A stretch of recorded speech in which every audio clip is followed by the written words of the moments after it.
எனக்கு ஒரு ஏக்கம் வந்துருச்சு. ஏன்னா இங்கே யூகேல மயில் கிடையாது. இங்கே மயில் பார்க்கணுன்னா ஜூவில் தான் பார்க்க முடியும். எங்களோட குடும்பம் வந்து ஒரு பெஸ்ட் எக்ஸாம்பிள் ஆக்சுவலி. இதுக்காக நான் நல்லவங்க அப்படின்னு பெருமையாக சொல்லலை. பட் கெட்டவனும் அயோக்கியனும் வந்து நல்லா வாழ்ந்துட்டு இருப்பான். நல்லா தான தர்மம் பண்ணுறவங்களும் ஒன்றுமே தெரியாத இன்னசென்ஸ் எல்லாம் பார்த்தீங்கன்னா பயங்கரமாக சோதனைக்கு மேலே சோதனை அவங்களுக்கு வந்துட்டே இருக்கும். கஷ்டப்பட்டு தான தர்மம் எல்லாம் பண்ணி நான் வந்து என் கர்ம வினை அழிச்சிடுறேன், பாவத்தெல்லாம் எரேஸ் பண்ணிட்டு ஃபுல்லாக புண்ணியமாக நான் வந்து சேர்த்து வச்சுக்கிறேன் அப்படின்னா அது வந்து முழுசாக கம்ப்ளீட்டாக அது சரி கிடையாது. தான தர்மம் அப்போ எதுக்கு நம்ம சாமி கும்பிட்டு என்ன பிரயோஜனம்? கர்ம வினை ஒன்றுமே பண்ண முடியாதுன்னா நம்ம எதுக்கு சாமிக்கு பண்ணுவோம் அப்படின்னு சொல்லிட்டு நமக்கே தோணும். போது நெகட்டிவிட்டி போய் பாசிட்டிவிட்டி வரும், பயம் போய் தைரியம் வரும், பிரச்சனைகள் வந்து குறைஞ்சு குறைஞ்சு குறைஞ்சு நல்ல விஷயங்கள் அதிகமாயிட்டே போகும். பிரச்சனையை போய் தனியா போட்டு உலட்டிட்டு இருக்கிறதுக்கு கூட இவங்க இவ்வளவு பேர் இருக்காங்க, இவங்களெல்லாம் நம்ம வச்சு கட்டிதான். அவர் தான் எனக்கு வழி நடத்துறாரு, அவர் தான் நீ வேல்மாறல் படின்னு சொன்னாரு, அவர் தான் வந்து உனக்கு உங்க அண்ணா உன்னை நினைச்சிட்டே தான் இருக்காங்க, ஞாபகம் வச்சிருக்காங்க அப்படின்னு அவர் சொன்னாரு. ஓம் சாய்ராம், நான் அனிதா பேசுறேன். எல்லாரும் எப்படி இருக்கீங்க? நான் நல்லா இருக்கேன். இந்த வீடியோ ஸ்டார்ட் பண்ணுறதுக்கு முன்னாடி ஒரு முக்கியமான விஷயம், நான் ஒரு கம்யூனிட்டி போஸ்ட் போட்டிருந்தேன் 2-3 நாளைக்கு முன்னாடி. எங்கிட்ட இருக்கிற வேல்மாறல் புக்கோட கம்ப்ளீட்டாக எல்லா பேஜையும் ஸ்கேன் பண்ணி அதை பிடிஎஃபாக கன்வெர்ட் பண்ணி என்னோட கூகுள் டிரைவ்ல போட்டு அந்த லிங்க் வந்து நான் அனுப்பிச்சிருந்தேன். இந்த வீடியோவோட டிஸ்கிரிப்ஷன் பாக்ஸில் வந்து நான் உங்களுக்கு அந்த லிங்க் தரேன், திருப்பி நீங்கள் டவுன்லோட் பண்ணிக்கோங்க. ஸோ இந்த வீடியோவில் 2 விஷயம் இருக்குது. ஒன்று வந்து ஒரு 2-3 அதிசயங்கள் பார்க்கலாம். நம்ம இது வேல்மாறல் சம்மந்தப்பட்டது, முருகர் சம்மந்தப்பட்ட அதிசயங்கள் பார்க்கலாம். அதில் பாபா உள்ள வருவார்.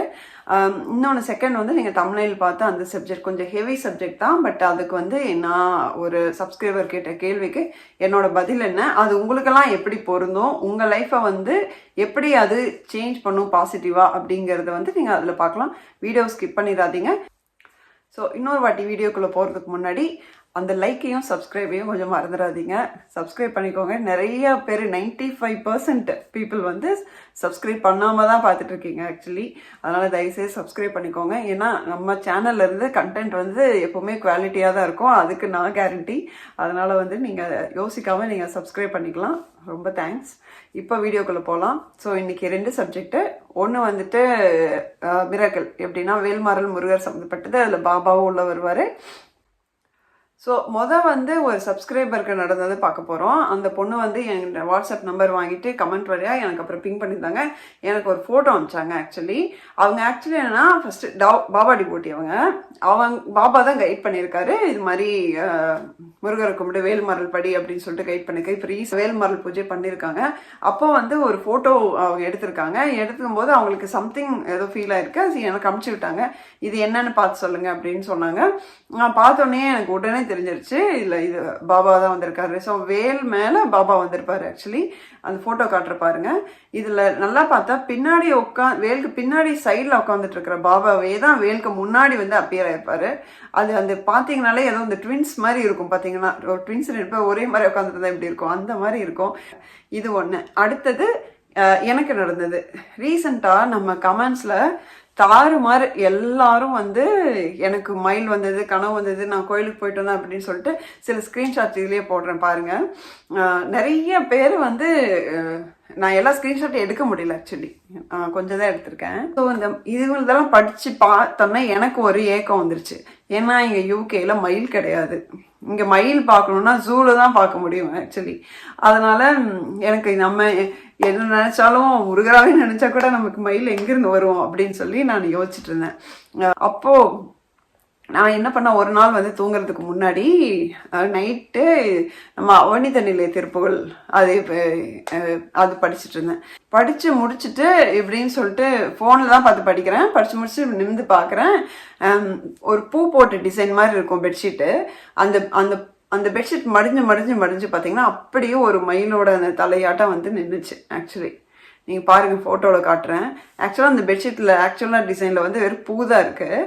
ஆனால் அந்த பெட்ஷீட் மடிஞ்ச விதம் பார்த்தீங்கன்னா மயில் மாதிரி ஃபார்ம் ஆயிடுச்சு. எனக்கு லைவாக பார்க்கும்போது இப்படின்னு பார்த்தோன்னே வந்து மயிலோட ஃபேஸ் தான் தெரிஞ்சிச்சு. எனக்கு அப்பா எங்கிருந்தோ மயில் கூட்டிகிட்டு வந்துட்டார் அப்படின்னு தோணுச்சு. ரொம்ப சந்தோஷமாக இருந்தது. அதுக்கப்புறமா ஒரு 2 days கழிச்சு பார்த்தீங்க அப்படின்னா எகைன் நம்மளோட செவரில் இது வந்திருந்தது, ஒரு ரிஃப்ளெக்ஷன் மாதிரி வந்திருந்தது. அது வந்து ஃபர்ஸ்ட் எனக்கு பார்த்தேன் புரியல ஆக்சுவலி. நாளும் வந்திருந்தது, எனக்கு புரியல. ஏதோ ரவுண்டாக இருக்குது, இது வித்தியாசமாக இருக்குது அப்படின்னு சொல்லிட்டு விட்டேன். அப்புறமா இன்னைக்கு வந்து பார்க்கும்போது ஒரு தூரத்தில் ஒரு ஆங்கிள் இருந்து பார்க்கும்போது தான் தெரிஞ்சது அந்த மயில் கண்ணுன்னு சொல்லுவாங்க இல்லையா, தோகையில் இருக்கிற கண்ணு, அதுதான் அப்படியே வந்துருச்சு. ஸோ நானும் மயில் பார்த்துட்டேன். நம்மளோட முக்கியமான அந்த கண்டென்ட்டுக்கு வருவோம். என்னோட ஒரு வீடியோவில் பார்த்துட்டு ஒரு சப்ஸ்கிரைபர் வந்துட்டு எனக்கு வாட்ஸ்அப் பண்ணியிருந்தாங்க டைரெக்டாக. எப்படி உங்களுக்கு அடுத்தடுத்து அப்பா அண்ணன் அப்படின்னு சொல்லி இறந்துட்டாங்க, அண்ணன் ரொம்ப எங்கேஜ் வந்துட்டாங்க, நீங்களும் ஒரு மாதிரி ஷாக்கில் ஃபேமிலி ஷாக்லன்னு சொல்கிறீங்க, அதுக்கப்புறம் உங்களுக்கு ஏகப்பட்ட ஹெல்த் இஷ்யூஸ் வந்தது அப்படின்னு சொல்கிறீங்க. அப்போ இன்னுமா நீங்கள் கடவுளை நம்புறீங்க, இன்னும் எப்படி நீங்கள் இப்படி பாசிட்டிவாக பேசுகிறீங்க அப்படின்னு சொல்லிட்டு ஒருத்தன் கேட்டிருந்தாங்க. சூப்பரான கொஸ்டின் அது. என்னன்னா இது அந்த ஒரு கேள்வியில் நம்ம லைஃபே அடங்கியிருக்கு அப்படின்னு சொன்னோம். ஸோ இது ஆன்சர் பண்ணுறதுக்கு முன்னாடி நம்ம ஜென்ரலி கேள்விப்பட்டிருப்போம் நல்லதுக்கு காலம் இல்லை அப்படின்ட்டு. கெட்டவனும் அயோக்கியனும் நல்லா வாழ்ந்துட்டு இருப்பான், நல்லா தான தர்மம் பண்ணுறவங்களும் ஒன்றுமே தெரியாத இன்னோசென்ஸ் எல்லாம் பார்த்தீங்கன்னா பயங்கரமாக சோதனைக்கு மேலே சோதனை அவங்களுக்கு வந்துட்டே இருக்கும், கஷ்டப்பட்டே இருப்பாங்க. நம்ம கண்கூட நிறைய பார்ப்போம். அதுக்கு தான் நல்லதுக்கே காலம் இல்லை அப்படின்னு சொல்லிட்டு ஜென்ரலாகவே நம்ம சொல்லுவாங்க. அதுக்கு எங்களோட குடும்பம் ஒரு பெஸ்ட் எக்ஸாம்பிள் ஆக்சுவலி. இதுக்காக நாங்கள் நல்லவங்க அப்படின்னு பெருமையாக சொல்லலை, பட் எனக்கு தெரிஞ்ச அம்மா அப்பா அண்ணன் நான் எல்லாருமே ரொம்ப மனசுக்கு திருப்தி தர மாதிரி விஷயங்கள் நிறையா எங்கள் லைஃப்பில் பண்ணியிருக்கோம்.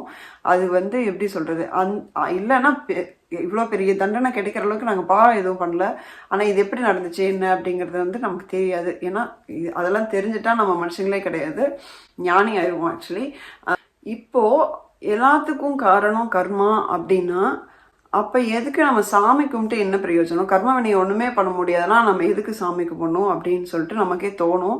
அது அது ஒரு வேலிடான பாயிண்ட்டு தான். ஏன்னா எனக்கும் அதே தான் தோணுச்சு. ஆனால் இந்த ஜேர்னியில் நான் அந்த ஒரு ஷாக்லேருந்து அப்புறம் டிப்ரெஷன், அப்படியே அந்த கண்டினியூஸான ஸ்ட்ரெஸ்ஸு, அது அப்படியே ஹெல்த் இஷ்யூவாக மாறுது. இந்த ஜேர்னி பார்த்தீங்கன்னா இவ்வளோ தூரம் நான் ட்ராவல் பண்ணி இந்த 2 இயர்ஸில் வந்திருக்கேன். அந்த எக்ஸ்பீரியன்ஸாக சொல்கிறேன். இப்போ ஒரு சின்ன கை குழந்தை நீங்கள் தடுப்பூசி வேக்சின் போடுறதுக்காக ஹாஸ்பிட்டல் நீங்கள் ஒரு பேரண்ட்ஸ் எடுத்துகிட்டு போகிறாங்க, அம்மா அப்பா 2 பேர் எடுத்துகிட்டு போகிறாங்க. அங்கே மெயினாக அம்மா தான் குழந்தைய வச்சுருப்பாங்க.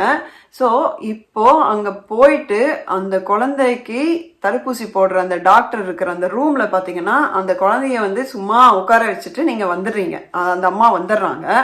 அப்போ அந்த குழந்தைக்கு டாக்டர் ஊசி போடுறாரு. அப்போது அந்த குழந்தையோட மனநிலை எப்படி இருக்கும், அது எப்படி ரியாக்ட் பண்ணும், பயங்கரமாக மிரண்டு போயிடும், அரண்டு போயிடும். ஊசி போடுறாங்க டாக்டர் பார்த்தாலே கத்தும், ஊசி போடும்போது இன்னும் உயிர் போக கத்தும். அதனால அதுக்கு என்ன நடக்குன்னே தெரியாது, ஒரு அதிர்ச்சியான ஒரு ஸ்டேட்டுக்கு போயிடும். கரெக்டுங்களா? இப்போது அதே அவங்க அம்மா கூட இருந்து எனிவே ஊசி போட்டு தான் ஆகணும், ஊசியை நம்ம போடாமல் அவாய்ட் பண்ணவே முடியாது, வேக்சின் ரொம்ப மஸ்ட்டு, அதனால நம்ம போடுறோம். அப்போ அவங்க அம்மா இருக்கும்போது என்ன பண்ணுவாங்க அப்படின்னா, அவங்க அம்மா இப்படி குழந்தைய சேர்த்து அணைச்சி பிடிச்சிக்குவாங்க. குழந்தை ஃபேஸை இப்படி பேக் சைடு பார்க்குற மாதிரி பிடிச்சிக்குவாங்க. இப்போ இங்கே தான் இடுப்பில் தான் ஊசி போடுவாங்க அப்படின்னா குழந்தைய இறுக்கி பிடிச்சிட்டு டாக்டர் ஊசி போட வைப்பாங்க. அப்போ அந்த குழந்தைக்கு ஊசி போடுற அந்த மொமெண்ட் மட்டும் ஒரு பெயின் இருக்கும், அதுக்கு அழுகும் போது உடனே அம்மா என்ன பண்ணுவாங்க, தேய்ச்சி விடுவாங்க, டிஸ்ட்ராக்ட் பண்ணுவாங்க. அதுக்கு பிடிச்சது சாப்பிட்றது ஏதாவது ரொம்ப பிடிச்சது இருந்தால் கொடுப்பாங்க, இல்லைன்னா அவங்க அங்கே பாரு இங்கே பாருன்னு சொல்லி டிஸ்ட்ராக்ட் பண்ணுவாங்க. அதுக்கு பிடிச்ச விஷயங்கள் பொம்மை அதுன்னு ஏதோ ஒன்று காட்டி டிஸ்ட்ராக்ட் பண்ணுவாங்க. அப்போ அதுக்கு வலி தெரியாது. ஸோ இது ஒரு சின்ன விஷயந்தான். பட் நம்ம கர்மா அப்படிங்கிற அந்த ஊசியை நம்ம போட்டே தான் ஆகணும். நம்ம கர்மவினை அனுபவிக்கிறது தான் இந்த பொறுப்பே எடுத்திருக்கோம். ஸோ நம்ம அந்த ஊசி போட்டே தான் ஆகணும், அதுக்கான வழியை அனுபவிச்சே தான் ஆகணும். ஆனால் அந்த குழந்தையோட மைண்ட் செட் தான். நம்ம கூட ஒருத்தங்க இருக்கிறக்கும் இல்லாததுக்கும் டிஃப்ரென்ஸ் அந்த குழந்தைக்கு அந்த கூட அந்த டாக்டரோட ரூமில் அவங்க அம்மா இருக்கும்போதும் இல்லாத போதும் அதோட மனநிலை எப்படி இருக்கும், அது எப்படி ப்ரொடெக்டடாக ஒரு பாதுகாப்பாக ஃபீல் பண்ணும் அப்படிங்கிறது தான் ஆன்மீகம். நமக்கு கடவுளோட எந்த கடவுளாக இருந்தாலும் சரி, எந்த மதமாக இருந்தாலும் சரி, கடவுளோட காலடியை போய் இருக்குமா பிடிச்சிட்டோம் அப்படின்னா நீங்கள் கர்மவினை அப்படிங்கிற ஊசி போடுற அந்த வலி கொஞ்சம் கம்மியாக தெரியும். தான தர்மமெல்லாம் பண்ணி நான் என் கர்ம வினை அழிச்சிடுறேன், பாவத்தெல்லாம் எரேஸ் பண்ணிவிட்டு ஃபுல்லாக புண்ணியமாக நான் சேர்த்து வச்சுக்கிறேன் அப்படின்னா அது முழுசாக கம்ப்ளீட்டாக அது சரி கிடையாது. தான தர்மம் அப்படிங்கிறது கர்ம வினையை குறைக்கிறதுல ஒரு முக்கியமான பங்கு இருக்குது. ஆனால் அதுலேயும் நிறைய க்ரைட்டீரியாஸ் இருக்குது. நம்ம தானம்னா என்ன, ஃபஸ்ட்டு தர்மம்னா என்ன, ரெண்டுக்கு என்ன டிஃப்ரென்ஸு, அப்புறம் நீங்கள் யாருக்கு தானம் பண்ணுறீங்க, அப்போ அது கடவுள் இடத்துல போய் சேர்ற மாதிரி அந்த ரிசீவ் பண்ணுறவங்களோட சுச்சுவேஷன் இருக்கா, இது மாதிரி டீப்பாக போயிட்டே இருக்கும் ஆக்சுவலி.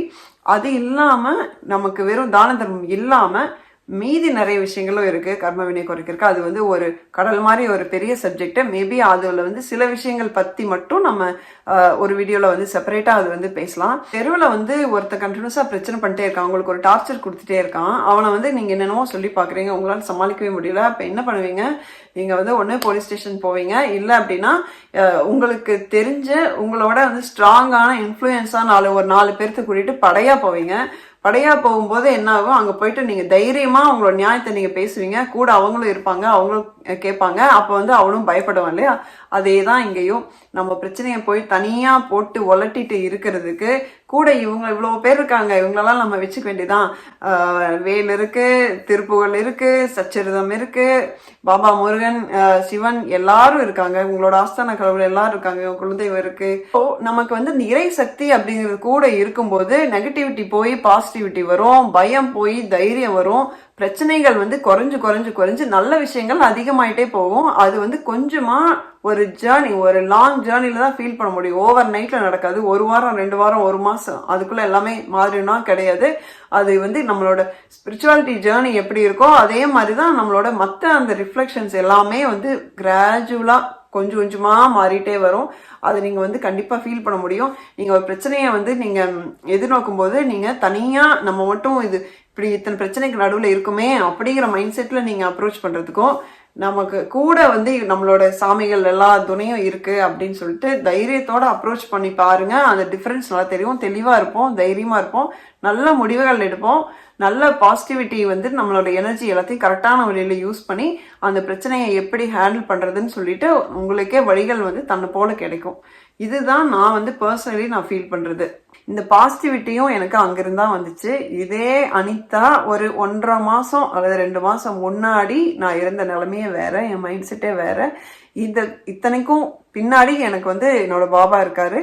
கண்டிப்பா அவர் தான் எனக்கு வழி நடத்தினார். அவர் தான் நீ வேல்மாறல் படின்னு சொன்னாரு. அவர் தான் வந்து உனக்கு உங்க அண்ணா உன்னை நினைச்சிட்டே தான் இருக்காங்க, ஞாபகம் வச்சிருக்காங்க அப்படின்னு அவர் சொன்னாரு. எல்லாமே பாத்தீங்கன்னா எனக்கு முக்கியமான கம்யூனிகேஷன் எல்லாமே வந்து பாபா வழியா தான் வந்துச்சு.